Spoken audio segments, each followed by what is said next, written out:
Well, what I realized early on is that business, you have to do four different things. You have to learn all these different skills. You have to know how to market yourself, right? You need to know how to sell your service. Then you need to know how to do the fulfillment. And then you need to know the right systems and operations and then leading a team, right? And those are all four heavy skills. And so like in a job role, you have one specific role. Like in his example with sales, it's like all I need to do, I don't worry about the marketing, I don't have to worry about the fulfillment. All I need to do is know how to service through selling. And so it was a way for me, because I had young kids, to take that hat off of running a business for 68 hours a week, newly married. I need to transition now, got young kids, I do sales, and that's a great career. I remember reading Robert Kiyosaki in his Rich Dad, Poor Dad book. Rich Dad said, if you want to be rich, learn how to do sales. That would be an amazing skill to have.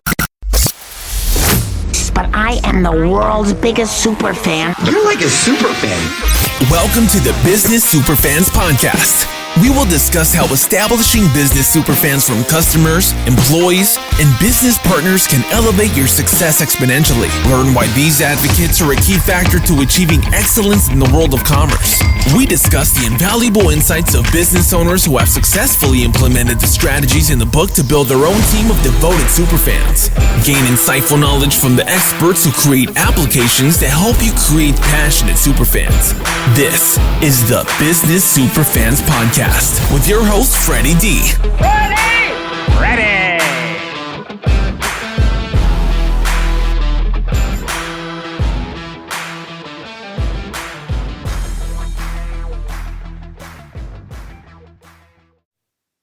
Hey, superfan, superstar, Freddie D here.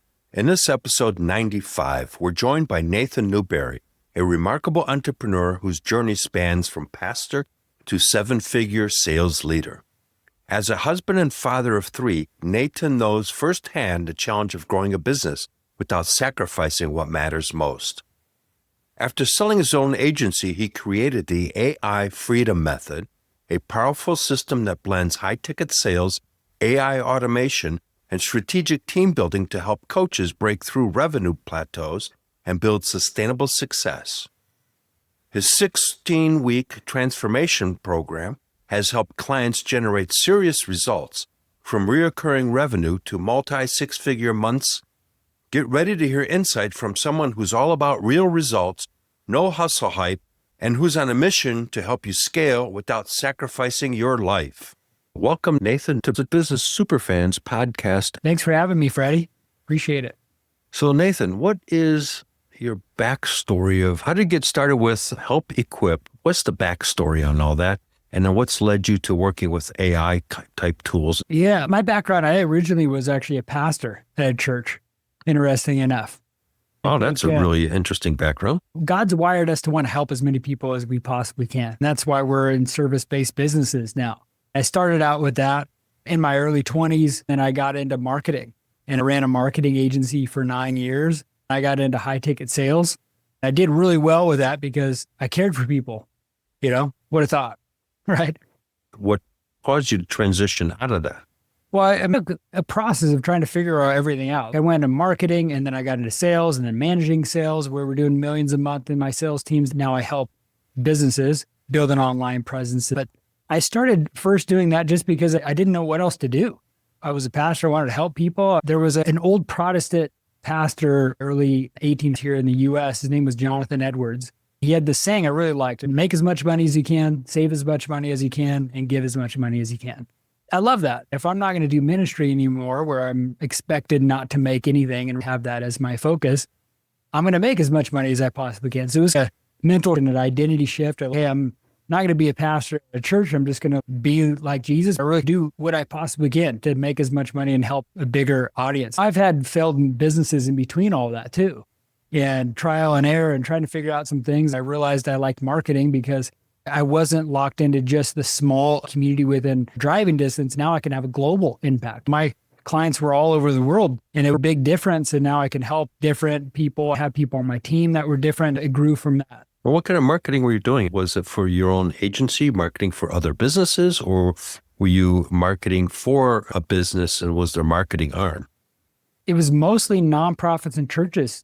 interesting enough that I worked with. Transitioning from being a pastor, I started helping churches, a website, social media management, video editing, all of those sort of things. So you had a digital marketing agency is basically what you created, focused on that segment of business.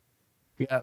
Yeah. All those nonprofits, they needed the help online, 15 plus years ago. It was the beginning of all of that where people were like, hey, I need to be online, and they committed to do it. And so, yeah, it was a wave to be done. And then I sold my agency after that too. Okay, I was just trying to put it together for the audience. Yeah. You went from there to there. What's the story? How did that all take place? So that's quite interesting. Once you got out of the marketing aspect, what made you transition into the sales aspect? Well, what I realized early on is that business, you have to do 4 different things. You have to learn all these different skills. You have to know how to market yourself, right? You need to know how to sell your service. Then you need to know how to do the fulfillment. And then you need to know the right systems and operations, and then leading a team, right? And those are all 4 heavy skills. And so like in a job role, you have one specific role. Like in his example with sales, it's like, all I need to do, I don't worry about the marketing, I don't have to worry about the fulfillment. All I need to do is know how to service through selling. And so it was a way for me, because I had young kids, to take that hat off of running a business for 68 hours a week, newly married. I need to transition now, got young kids, I do sales, and that's a great career.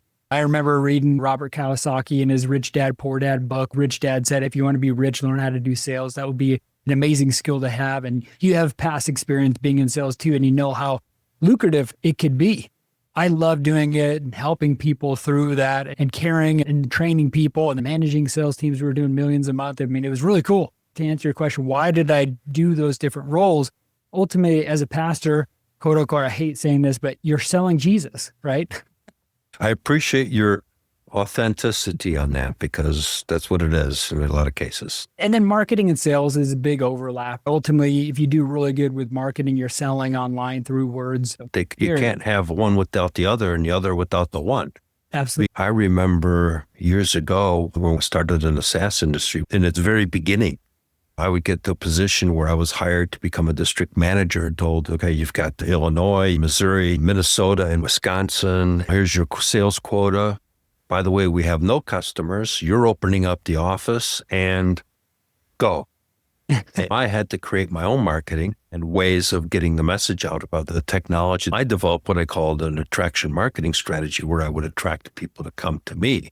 Yeah. And so it was prospecting in a way to get people to come to me. It was never really about the technology. I evolved into selling a business solution. The software was a tool, and I would kind of have fun with it and tell, hey, the other guys can do the same work, because there's 4 of us in this market space. They can all do the job, otherwise we wouldn't be in business. So it was like, what is your business objective? What's your goal with your company? We'd start having that conversation and got out of the tech stuff. I'd always win the sale, because it was more strategy than technology. Yeah, I mean, it's the outcome, right? It's like, if I'm a doctor, I'm going to sell the outcome of them being healthy. And then in the midst of that, you're selling pills, right? Mechanism. Yeah. It's like, you want to get a 6-pack ab. It's like, well, you're not going to buy just the gym equipment. You're buying the outcome of you being ripped and jacked, Right. It's the outcome that we sell. Yeah, for sure. Yeah. Well, that's when you're playing at a different level in sales, because you've eliminated most of the low-level competition, because they're not playing at that level. Yeah, absolutely. Yeah. So let's go into, I see that you talk about your AI freedom method. What is that? We're in the day of AI. I think there's 2 camps right now. One is refusing to get on board. They're reluctant because they're like, it's taking my job, or they're too hard to learn. And you have other at the extreme studying it a lot. The person that uses AI while doing their job and finding ways to be proficient is the best. And so as a business owner, for all your listeners here, it's like, how can you be more effective and efficient in the work that you're doing and use AI in all the ways that you're doing everything, right? I think they're trying to think, like, if you're looking at writing content, you're communicating anything from your website, your blog posts, your social media, like, you need specific ways and prompts to really be able to identify how to use that and leverage it. I think in today's age, what we're going to really see is the biggest gap is the communication gap within people and the perceived assumptions of what those people are dealing with. And so it's not only leading a team and communicating effective instructions, but using those skills of giving that instruction to AI for them to create and do what you need to do.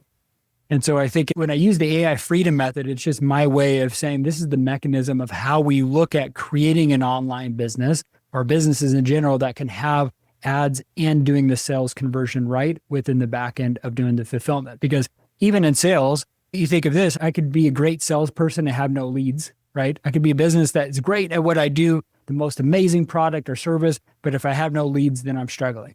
Or I can have all the leads and I'm horrible at sales, then you're stuck too.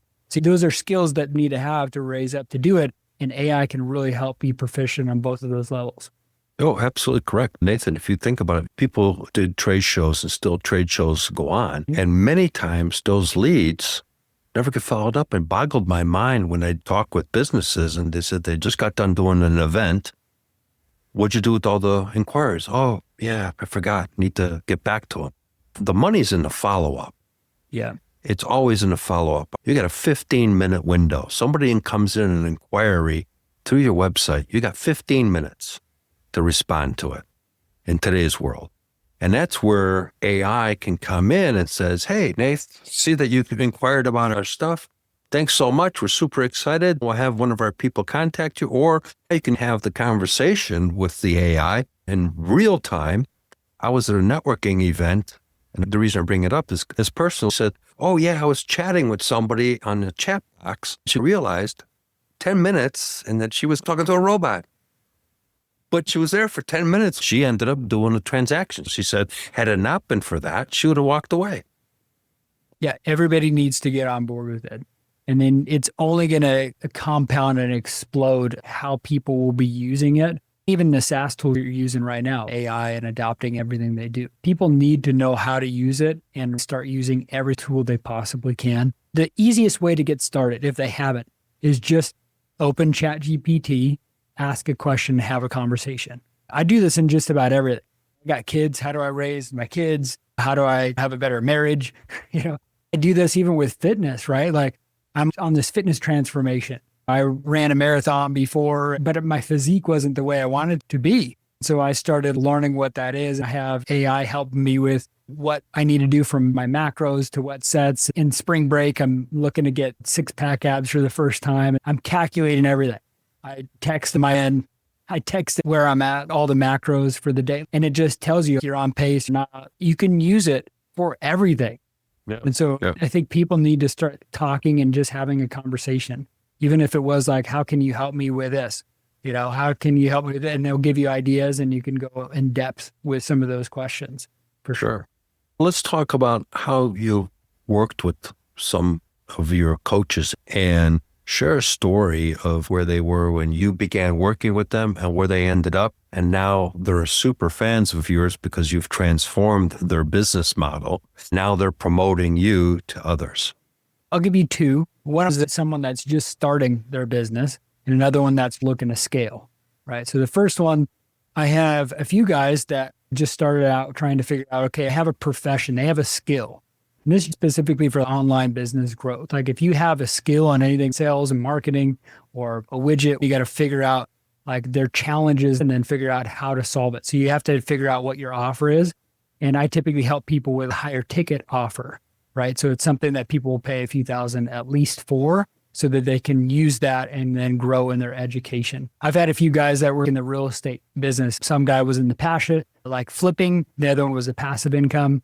And we got them set up. So it's like we've defined their offer. That's going to help lead into using AI and some prompts to figure out their prompts for what ads they need to run, what their playbooks will be, what content they need to create, and then going through and chunking down everything so they can get more consistent leads coming through so they can go through their sales process that we train them on.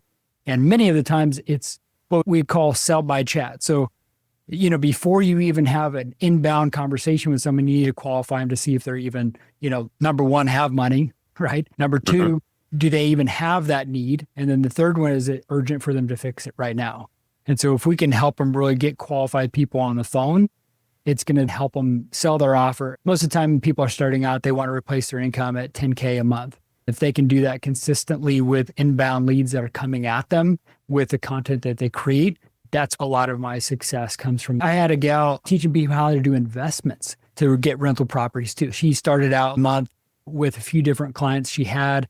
We took her to $36,000 a month on a consistent basis because we were getting more consistent lead flow, getting clear on our pricing, packaging, and offering, and the content that she needed to create. There's a lot of transformation when you narrow down what skills you need, how do you leverage AI, and build systems that simplify everything so they can just work 20 hours or less a week. I have a saying that to be terrific, you need to be specific. And if you're specific, you will be terrific. I love it. So what you just did with her is you helped her become specific in what was her offer. And then you helped her become terrific because of the fact that you went from $6,000 to $36,000 because of the systems that you put into place. That was transformative for her. She's a super fan of you because $30,000 a month increase is nothing to sneeze at. That helped her in so many different areas for sure. So now she's a brand advocate, but I prefer calling them super fans, as she's telling other people about the transformation that you did for her. That attracts more business for you, and you're not paying for that kind of marketing. Yeah. And most of the time, people realize God's wired us to want to help as many people as we possibly can. Like, if we really looked internally, we want more impact in our life. And people gave up money and time to serve in impactful ways. This is why we have people that are doing stuff with orphanages and overseas and helping people, is because we always have a heart for that, right? And I think that's good. And most of the time, people just don't know how they can help. And so walking them through of saying, hey, what's your pricing, packaging, and offering? What are you going to actually position yourself? We can do that pretty quickly to help a lot of people get clear so that they know what they're actually presenting and then what kind of content that's going to help people overall, that's going to help you be able to have lead magnets come into you with inbound high quality leads. Sure. I'm going to emphasize what you just said, which is the people want to help, because I've traveled so far to 32 countries. I speak a couple languages.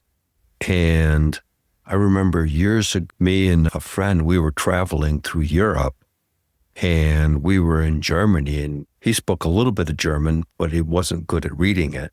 And I spoke no German. I spoke fluent French at the time and still do. We went into a restaurant.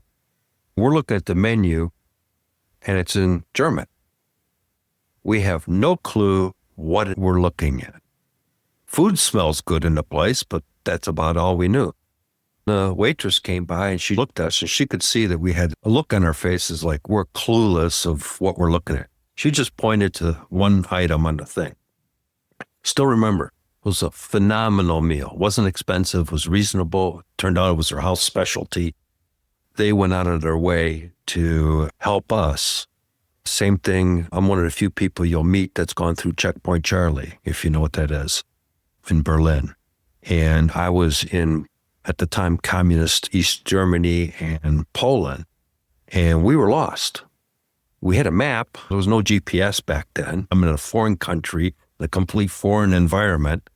And we found a taxi driver. We showed him this address and he knew that we were lost. So he told us to follow him and we followed him. He took us to our destination. We gave him a $20 bill back then. That was huge money for him. But he went out of his way to help us. Doesn't matter what culture, what religion we're at. People are people and people will help people. Yeah, absolutely. So let's continue on with some points to what are the things that you do with businesses? You talked a little bit. Let's go deeper into that. Sure. How do you really analyze somebody that says, okay, I've got this experience. How do you transform that into a marketable item? Well, to start a business, you got to be able to transact money, right? So people are like, hey, I'm going to start a business, but then they never make a dollar off it, or they spin their wheels with even starting a business. Like, oh, I'm still working on registering my LLC. That takes like 15 minutes. Do it online, done. People spin their wheels because of the unknown. The process through everything is that you need to get leads. Ultimately, everybody is looking for, hey, Nathan, how do I make more money? What you're saying is I need more leads and revenue. How can you get more of those? That's going to help you on the fulfillment, create the systems that you need with fulfillment, and build a team because you have revenue coming through the doors. There was a book from Alex Hormozi called $100 Million Leads, and he chunked down and explained that the 4 types of leads you can get from paid ads: cold outreach, warm outreach, or organic content that go viral. Many people double down on just one of those aspects, but if you look at a funnel of how people find you, start following you, and then start raising their hand being that super fan because they're super interested and want to work with you, that comes through a process. And so there's inbound and outbound. I can outbound call people. I can outbound email. I can outbound mail them. I can outbound message them through DMs. But ultimately, I want people in my world. More often than not, if we really looked at everything, people can understand this. What we thought when we were in junior high, everybody was thinking about us all the time. In fact, as you get older, you realize people aren't thinking about you at all. Going back to that story with the trade show, it's like, oh, people will call me because they met me once in the 100 people they saw me at the trade show. It's like, no, they totally forgot about you, bro. Like, you need to go and track them down, remind them how you met them and remember them, and then constantly, never relentlessly allow them not to be in front of you somehow in some way, right? You got to be aggressive with getting leads, and from those leads, turn them into clients. What I work with my clients is identifying the ways. Do you have money to spend on ads? Do we have a way to get through with content? Content is king right now with nurturing clients. Not everybody's going to go viral, and that's not what we're expected to do. But what we're doing is helping solve problems with the content we're creating. That's going to then have more call to action of saying, hey, how would you like to work with me? Or this is how we can work together. And then they book a call, you qualify them, and then you have that conversation more in depth. So you're getting more inbound, high quality leads when you really define a key strategy with ads and with some content. People are going to succeed in the short term and in the long term. Many times people get lost, like, hey, I'm posting something on my website. I just posted a blog post. Okay. So Nobody has seen that. Have you advertised it? Have you put ads on it? I'll give you an example. When I built websites, a lot of times people wanted a website or thought they needed one just for the sake of it. But I've also built hundreds of websites with no marketing engine behind it, and nobody's visiting those websites. The goal was never the website. The goal is marketing to get leads and revenue. It's all about making sure that you're building a personal brand that's help you stand out and build systems to give you more leads and revenue. And that's great because that gets you a transaction. But as we both know, that's not the sale. The sale is everything that happens after the transaction. No doubt. That's the sale. That's what most people don't realize. They say, well, yeah, I just made a big sale. You got a transaction done. You got an agreement signed off. Everything that happens after that, the onboarding, the implementation, the training, the strategies, getting their digital presence set up properly and everything else, that's the sale. Because that's how you start transforming them into super fans. When I was selling to the manufacturing space, the sale was really the whole onboarding. We had to get the management team and the ownership team to understand that just because you bought new technology and turned it on doesn't mean it's going to make you money today. You got to run the old system as you're blending in the new system, right? You can't stop this because this is your business. So you move that over. The whole onboarding experience, the magic that transforms them into referral sources, or what I call super fans, they in turn start promoting you to other people and help you scale cost effectively. If they have a bad experience or improper expectations are set, then perceptions become their reality. If you can create the proper expectation and perception, it's transformative. Yeah.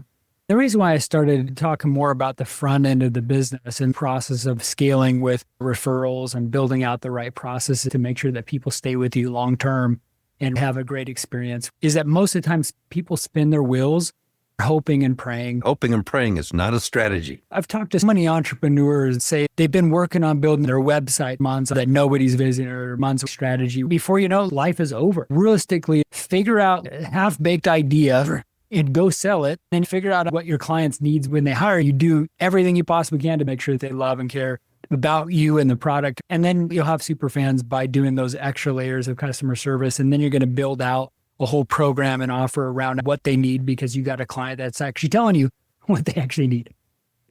And you bring up a great point about getting caught in the unimportant. I have a friend, known him for over a decade. He's got a patent on something and he's built a cool product. I told him, okay, start marketing it. Well, I don't have packaging for it. Who cares? It's sellable. Well, I want them to be able to have it mounted on their wall. They can lean it up against the wall. It works. No, got to have the mount, and the mount's got to look so much. Procrastination on all these things that are completely unimportant. I bring that up because you just said people can rebuild their website. It's not right. It's still not ready. The messaging isn't right. Sometimes you got to step out of your comfort zone and get into the game. Because if you're not into the game, you got no chance of winning the game because you're still in the bleacher seats. Yeah. And that's where this guy is. He's had this thing for 10 years now. And he bought, a milling machine and a lathe. He bought some of the stuff. Just go sell a few and get a demand. You can go to the Home Depot or something and have them commit to 5,000 orders, and then you can go and do all that stuff. And I think he'll never sell it. Yeah. Those are common pitfalls that people had. I ran a marketing agency, and then I even coached at a marketing agency coaching company for a little bit. One of the common pitfalls is like, I'm not ready yet, or I got to make sure my website is up. Here's another one that I see quite a bit. Even if they send out a proposal to the client, their sales process is awful. They spent hours on a proposal and then email. Someone has like 5 other proposals. They don't do the follow-up, where they book a call and they present it. And realistically, this is what those people are doing. They look at their phone, they go to their email, and then all the verbiage and grammar and all the diagrams that they spend hours on, they literally scroll to the bottom where the price is at, and then will make a gut check and decide if they're going to go with you or not. And then they lose deals left and right. And it's like, there's no relationship. There's no relationship. There's no relationship. Yes. I sold into a large government agency a couple of years ago. We built the relationship, got the sale, and it turned out to be a significant amount of revenue. We would meet once a month. We talked 5 minutes on the business. Then we were socializing about, what did you do last month? She was looking to go to Jamaica. So we talked about my now wife who used to spend summers in Jamaica. We were just building a friendship because people buy from people they like and trust, right? That's sales 101. And so she became a super fan because I sold into other department agencies and she was referenceable because she was my friend. Mm-hmm. It goes a long way when you can build a good relationship and know how to carry a conversation, even with your audience as they're trying to build and expand. Go to these things where they're forcing you to go into places where you have to be uncomfortable. And I think that's going to help you grow and expand. It's like that immersion for different languages, right? They're forcing you to be uncomfortable where you can't learn the language. And so you're forced to have a little more stress to learn the language. It's like the immersion of some of those sort of things. And believe it or not, Freddie, like if I look at those personality questions of everything, I'm probably an introvert. I've learned to be an extrovert. It's kind of a skill to communicate and ask people. I totally get it, Nathan. I used to be an engineer. I almost got fired when I got into the SaaS world because I was to install software in the beginning and then train the people how to use the system. First company I went to was just 2 of us, just like you and I. So it wasn't too disastrous. I had the manual.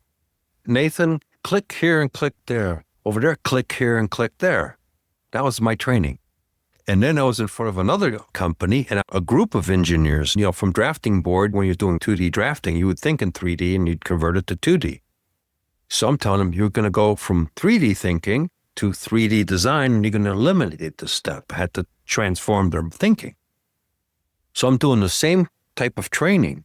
Go into the book and click here and click there. The manager at the end of the first day pulled me over and said, that was the worst effing training I've ever seen in my entire life. He goes, I'm going to give you tomorrow and the word otherwise, I'm going to call your boss and tell him to fire your blank, blank, blank. I slept well that night. And that transformed me. And I really thank the guy today because I created an engagement training back in 1981 where I would start asking questions. Okay, Nathan, do you think it's correct to create this box?